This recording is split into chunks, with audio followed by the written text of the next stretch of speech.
நண்பர்கள் அனைவருக்கும் வணக்கம். இது உங்கள் ஸ்ரீ ஐஏஎஸ் அகாடமி வெற்றியின் வழிகாட்டி.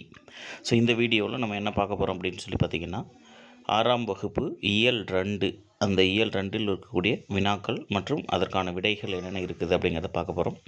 மாணவர்கள் இந்த வீடியோவை முழுமையாக பாருங்கள். டிஎன்பிஎஸ்சி குரூப் 4 தேர்வில் பொது தமிழில் 100க்கு 100 பெறுவதற்கு நம்முடைய ஸ்ரீ ஐஏஎஸ் அகாடமியுடைய சார்பில் தினம் ஒரு இயல் அப்படிங்கிற தலைப்பில் 6ஆம் வகுப்பு பழைய புத்தகத்திலேருந்து நம்ம ஆரம்பித்து நேற்றிலிருந்து கொண்டுட்டு வந்துட்டுருக்கோம். நேற்று 6ஆம் வகுப்பு இயல் 1 அதோடைய வினாக்கள் பார்த்துருந்தோம்.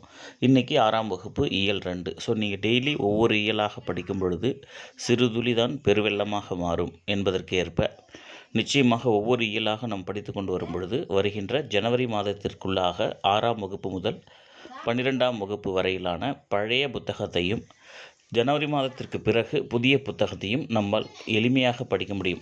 பழைய புக்கு புதிய புக்கு ரெண்டுத்தையும் படிச்சுட்டு நம்ம 2025 ஜூலை மாதம் நடைபெற உள்ள குரூப் 4 தேர்வை நம்ம அணுகணும் அப்படின்னு சொன்னால் நிச்சயமாக நம்மளால் பொதுத்தமிழில் 100க்கு 100 பெறுவதற்கு வாய்ப்புகள் நிறையவே இருக்கும். சரியா? ரைட். வாங்க 6ஆம் வகுப்பு இயல் 2. அதான் இன்றைக்கி நம்ம பார்க்கக்கூடிய விஷயம். முதல் கேள்வி என்ன அப்படின்னு சொன்னால், செய்தானும் சென்று கொள்ளல் வேண்டும் செய்விலைக்கும் என்ற பாடல் வரிகள் இடம்பெற்றுள்ள நூல் அப்படின்னு கேட்டிருப்பாங்க. எந்த நூல் அப்படின்னு சொன்னால் நாலடியார். 6ஆம் வகுப்பு இயல் 2ல் என்ன நூல் இருக்கிறது அப்படின்னு சொன்னால் நாலடியார் தான் இருக்கும். நாய்க்கால் சிறுவிரல் போல் நன்கு அணியர் ஆயினும் ஈக்கால் துணையும் உதவாதார் நட்பெண்ணாம் செய்தானும் சென்று கொள்ளல் வேண்டும் செய்விலைக்கும் வாய்க்கால் அணையர் தொடர்பு அப்படிங்கிறதான் இந்த பாடல், நாலடியாருடைய பாடல். சரியா? நாயின் கால் விரல்கள் போல நெருங்கி இருப்பவர்கள் கூட நமக்கு தேவையான நேரத்தில் உதவி செய்ய மாட்டார்கள். அப்படி நெருங்கி இருப்பவர்களால் நமக்கு என்ன பயன் அப்படிங்கிறதான் இந்த விஷயம். ரைட்டா? நமக்கு உதவி செய்பவர்கள் அப்படின்றவங்க தூரத்தில் இருந்தால் கூட நாமளும் அவங்கள போய் தேடி நம்ம நட்பு கொள்ளணும் அப்படிங்கிறது தான் இந்த பாடலினுடைய அர்த்தம். நாய்க்கால் சிறுவிரல் போல் நன்கு அணியர் ஆயினும் ஈக்கால் துணையும் உதவாதார் நட்பெண்ணாம் செய்தானும் சென்று கொள்ளல் வேண்டும் செய்விலைக்கும் வாய்க்கால் அணையர் தொடர்பு. இந்த பாடல் வரிகள் இடம்பெற்றக்கூடிய நூல் எது அப்படின்னு சொன்னால் நாலடியார். ஃபஸ்ட்டு கொஸ்டினுக்கு ஆன்சர் ஆப்ஷன் ஏ. சங்க நூல்களுக்கு பிறகு தோன்றிய நூல்களுடைய தொகுப்பு. அதாவது சங்க இலக்கியம் அப்படின்னு சொல்லி நம்ம படிப்போம். சங்க இலக்கியம் அப்படின்னா எதை சொல்லுவாங்க அப்படின்னா 8 தொகையும் 10 பாட்டும். இந்த 8 தொகையும் 10 பாட்டும் சேர்ந்தது என்னென்னா 14 மேல்கணக்கு நூல்கள். சரியா? அதுக்கு பின்னாடி தோன்றிருக்கக்கூடியது எல்லாமே என்ன சார்னா 14 கீழ்கணக்கு நூல்கள். அதாவது சங்கம் மருவிய இலக்கியம் அப்படின்னு அதுக்கு இன்னொரு பேர் இருக்கும். இந்த 14 கீழ்கணக்கு நூல்கள் தான் சங்க நூல்களுக்கு பின்னர் தோன்றிய நூல்களுடைய தொகுப்பு அப்படின்னு சொல்லி சொல்லுவாங்க. ரைட்டா? சரி. இதில் 14 அப்படின்னா என்ன பொருள்? நமக்கு 2024 இந்த சமீபத்தில் நடைபெற்றக்கூடிய டிஎன்பிஎஸ்சி குரூப் 4 தேர்வில் இந்த கேள்வி கேட்டிருப்பாங்க. பொது தமிழில் 14 அப்படின்னா என்ன அர்த்தம்னா 18. 14 கீழ்கணக்கு 14 மேல் கணக்கு அப்படின்னு சொல்லுவோம் இல்லையா? அப்படின்னா என்ன அர்த்தம்னா 18. ரைட். நாலடி 400 வேளாண் வேதம் குட்டி திருக்குறள் என்ற சிறப்பு பெயர்களால் அழைக்கப்படக்கூடிய நூல். நல்லா கவனிச்சுக்கோங்க, இது அடிக்கடி பரிசையில் கேட்பாங்க. 400 வேளாண் வேதம் குட்டி திருக்குறள் என்று அழைக்கப்படக்கூடிய நூல் எது அப்படின்னா ஆப்ஷன் ஏ நாலடியார். சரியா? நாலடியார் தான். அதுக்கடுத்தது 14 கீழ்கணக்கு நூல்களில் ஒரே தொகை நூல் அப்படின்னாலும் அதுவும் நாலடியார் தான். இதுவுமே முக்கியமான பாயிண்ட்டு. ஸ்கூல் புக்கில் இல்லாதது உங்களுக்கு நான் கொடுத்துருக்கேன், நோட் பண்ணிக்கோங்க. 14 கீழ்கணக்கு நூல்களில் ஒரே தொகை நூல் அப்படின்னா தொகை அப்படின்னா தொகுக்கப்பட்டது. தொகை நூல் அப்படின்னா நாலடியார். சரிங்களா? ரைட். அதுக்கடுத்தது ஜாதி இரண்டொழிய 6வது கேள்வி பாருங்கள். ஜாதி இரண்டொழிய வேறில்லை என்றே தமிழ்மகள் சொல்லிய சொல் அமிழ்தம் என்போம் அப்படின்னு பாடினது யார் அப்படின்னா பாரதியார். சரிங்களா? பாரதியார். மறக்காம ஞாபகம். ஜாதி இரண்டொழிய வேறில்லை என்றே தமிழ்மகள் சொல்லிய சொல் அமிழ்தம் என்போம் அப்படின்னு சொல்லி பாரதியார் தான் பாடியிருப்பார். வெள்ளி பனிமலையின் மீதுலாவுவோம் அப்படிங்கிற பாடலுடைய ஒரு பகுதி நமக்கு பாட்டு கொடுத்துருப்பாங்க. சரியா? காகிதம் செய்வோம் நல்ல ஆயுதம் செய்வோம் அப்படின்னு சொல்லி ஒரு பாட்டு ஒன்று ஆரம்பிக்கும் இல்லையா? அந்த பாட்டு தான் அந்த பாட்டில் இருக்கக்கூடியதான் இந்த வரி. Okay, right. அதுக்கு அடுத்தது 7வது கேள்வி, பாரதியாரினுடைய காலம். இது கொஸ்டின் இல்லை, நீங்கள் மறக்காமல் அதை நோட் பண்ணிக்கோங்க. 7வது கேள்வி, பாரதியார் அவருடைய காலம் அப்படிங்கிறதா இதில் கொஸ்டின். ஸோ பாரதியாருடைய காலம் அப்படின்னு நம்ம சொன்னோம் அப்படின்னா 1882 டு 1921. ஸோ 1882 டு 1921 தான் பாரதியாருடைய காலம். 11/12/1882 கரெக்டாக சொல்லணும்னா 11/12/1882 பிறக்கிறாரு. அதே போல் 11/9/1921 இறந்துருவார். ரைட்டா? ஸோ பாரதியாருடைய காலம். அதுக்கடுத்தது 8வது கேள்வி, பாட்டுக்கு ஒரு புலவன் என்று போற்றப்படுபவர் யார் அப்படின்னா பாரதியார். ஸோ பாட்டுக்கு ஒரு புலவன் பாரதியார். அதே போல் 9வது கேள்வி, ஜாதி இரண்டொழிய வேறில்லை என கூறிய தமிழ் மகள். ரைட்டா? நான் இங்கே தமிழ் மகள் அப்படிங்கிறது யாரை குறிக்கிறது அப்படிங்கிறத கேள்வி. இந்த பாட்டு பாடினது என்னவோ பாரதியார் தான். ஆனால் இங்கே கூறிய தமிழ் மகள் யார் அப்படின்னா ஔவையார். இதுக்கு வந்து ஆப்ஷன் பி தான் கரெக்டான ஆன்சர். ஜாதி இரண்டொழிய வேறில்லை என்று தமிழ் மகள் சொல்லிய சொல் அமிழ்தம் என்போம் அப்படின்னு பாரதியார் பாடியிருப்பார். ரைட்டா? ஸோ அதுக்கடுத்தது, பட்டாசு வெடிக்காத ஊரான கூந்தன் குளம் அப்படிங்கிறது தமிழகத்தில் எந்த மாவட்டத்தில் இருக்கிறது அப்படின்னு சொல்லி கேட்டோம்னா திருநெல்வேலி. ஸோ திருநெல்வேலி மாவட்டத்தில் இருக்கக்கூடிய ஒரு ஊர் தான் கூந்தன் குளம். அங்கு பட்டாசை வெடிக்க மாட்டாங்க அப்படின்னு சொல்லி ஒரு உரைநடை பகுதி ஒன்று வந்திருக்கும். ரைட்டா? ஸோ அதுக்கடுத்தது பொறுத்துக அப்படின்னு கேட்டிருப்பாங்க. வேடந்தாங்கல் அப்படிங்கிறது எங்கே இருக்குன்னா காஞ்சிபுரத்தில் இருக்குது. கரைவெட்டி எங்கே இருக்குன்னா பெரம்பலூரில் இருக்குது. ஸோ டிக்கு நேராக எங்கே இருக்குதோ அதுதான். வடுவூர்,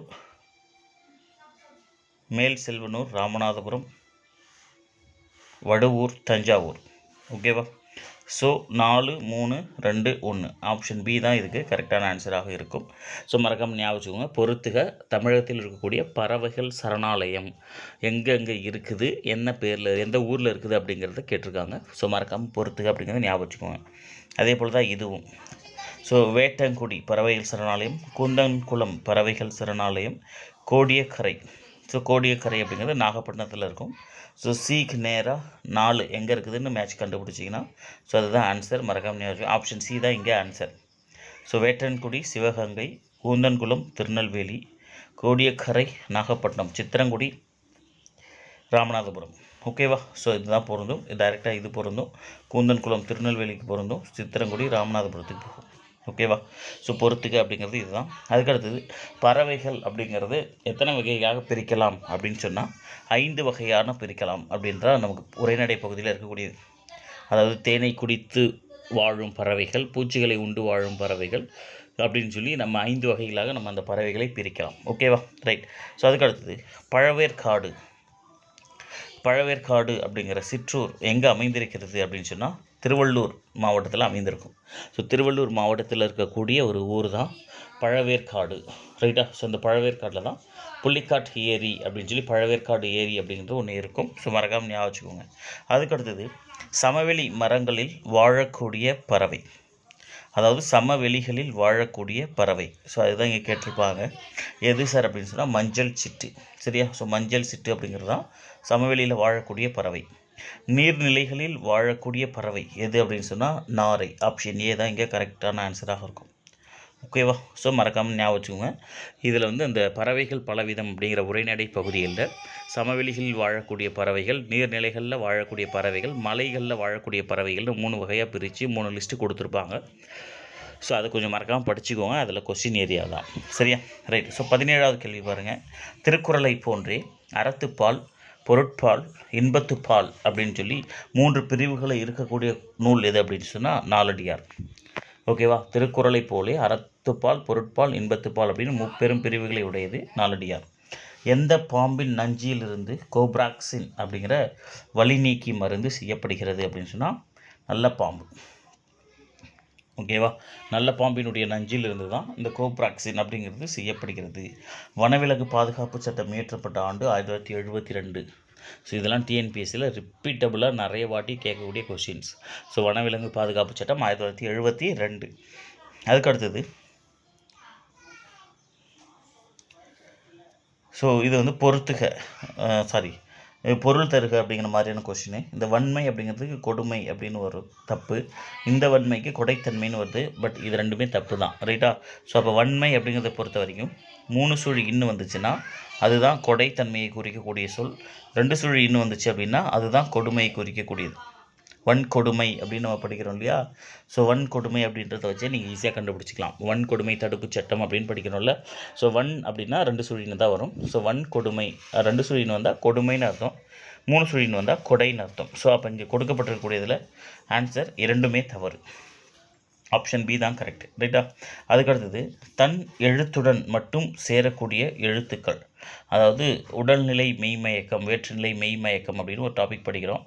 ஸோ அதில் தன் எழுத்துடன் மட்டுமே சேரக்கூடிய எழுத்துக்கள் எது எது சார் அப்படின்னா ஆப்ஷன் ஏ உடல்நிலை மெய்மயக்கம். சரியா? கச தப அப்படிங்கிற இக்கு இச்சு இத்து இப்பு இந்த 4 எழுத்துக்களும் தன் எழுத்துக்களுடன் மட்டுமே சேரும், பிற எழுத்துக்களுடன் சேர்ந்து வராது பெரும்பாலும் அப்படின்தான், ரைட்? ஸோ அதுக்கடுத்தது 22வது கேள்வி, பழந்தமிழர் உலோகக்கலைக்கு மாபெரும் எடுத்துக்காட்டாய் இன்றளவும் திகழக்கூடியது அப்படின்னு சொன்னால் ஆப்ஷன் ஏ கூரம் நடராஜர் செப்பு திருமேனி. ஸோ இது வந்து நமக்கு பள்ளி புத்தகத்தில் மொழித்திறன் பயிற்சியில் கொடுத்துருப்பாங்க. சரியா? ஸோ பழந்தமிழருடைய உலோகக்கலைக்கு மாபெரும் எடுத்துக்காட்டாய் திகழக்கூடியது கூரம் நடராஜர் செப்பு திருமேனி. ஸோ அதுக்கு அடுத்தது 108 என்பதனுடைய சரியான தமிழ் எழுத்துரு எது சார் அப்படின்னா ஆப்ஷன் சி. இதுவும் நமக்கு பள்ளி புத்தகத்திலே கொடுத்துருப்பாங்க, மொழித்திறன் பயிற்சியில் தான் இருக்கும். மறக்காம ஞாபகம் 108 என்பதன் சரியான தமிழ் எழுத்துரு ஆப்ஷன் சி. 24 நீதி நூல்களுள் திருக்குறளுக்கு அடுத்து 2வதாக உலக புகழ் பெற்றிருக்கக்கூடியது அப்படின்னா நாலடியார். நாலடியாரை பற்றி எவ்வளோ விஷயங்கள் நம்ம எக்ஸஸாக படிச்சிருக்கோம் அப்படிங்கிறத பாருங்கள். இது எல்லாத்தையுமே நீங்கள் நோட் பண்ணி வச்சுக்கோங்க. நிச்சயமாக போட்டித் தேர்வுகளில் திரும்ப திரும்ப ரிப்பீட்டபிளாக வரக்கூடிய விஷயங்கள். சரியா? ஸோ அதுக்கடுத்தது நாலடியார் பாடலில் இருக்கக்கூடிய அதிகாரங்கள். ஸோ நாலடியாரில் மொத்தம் 12 இயல் இருக்கும், 3 பாலாக பிரிக்கிறாங்க, 12 இயல் இருக்கும், 40 அதிகாரங்கள் இருக்கும். சரியா? ஸோ 40 அதிகாரங்களுக்கும் இதுதான் நாலடியாரை பகுத்தவர். ஸோ இந்த நாலடியாரை முப்பாலாக தொகுத்தவர் யார் அப்படிங்கிறது உங்களுக்கு ஆன்சர் தெரிஞ்சதுன்னா கமெண்ட் செக்ஷனில் கமெண்ட் பண்ணுங்கள். சரியா? நாலடியாரை தொகுத்தவர் யார் அப்படிங்கிறதான் உங்களுக்கு கேட்கப்பட்டிருக்கக்கூடிய இன்றைக்கான வினா, ரைட்? ஸோ இந்த டெஸ்ட்டு இந்த 25 கொஸ்டினுக்கு ஆன்சர் இதுதான். ஸோ மறக்காமல் நோட் பண்ணிக்கோங்க. தப்பு பண்ணவங்க கரெக்ஷன் பண்ணிக்கோங்க. செய்கின்ற தவறுகளிலிருந்து பிழைகளை திருத்தி கொண்டு அதுக்கு அடுத்து நம்ம வெற்றி இலக்கை நோக்கி கொஞ்சம் கொஞ்சமாக பயணப்பட்டு கொண்டே இருப்போம். Wish you all the best. Thank you.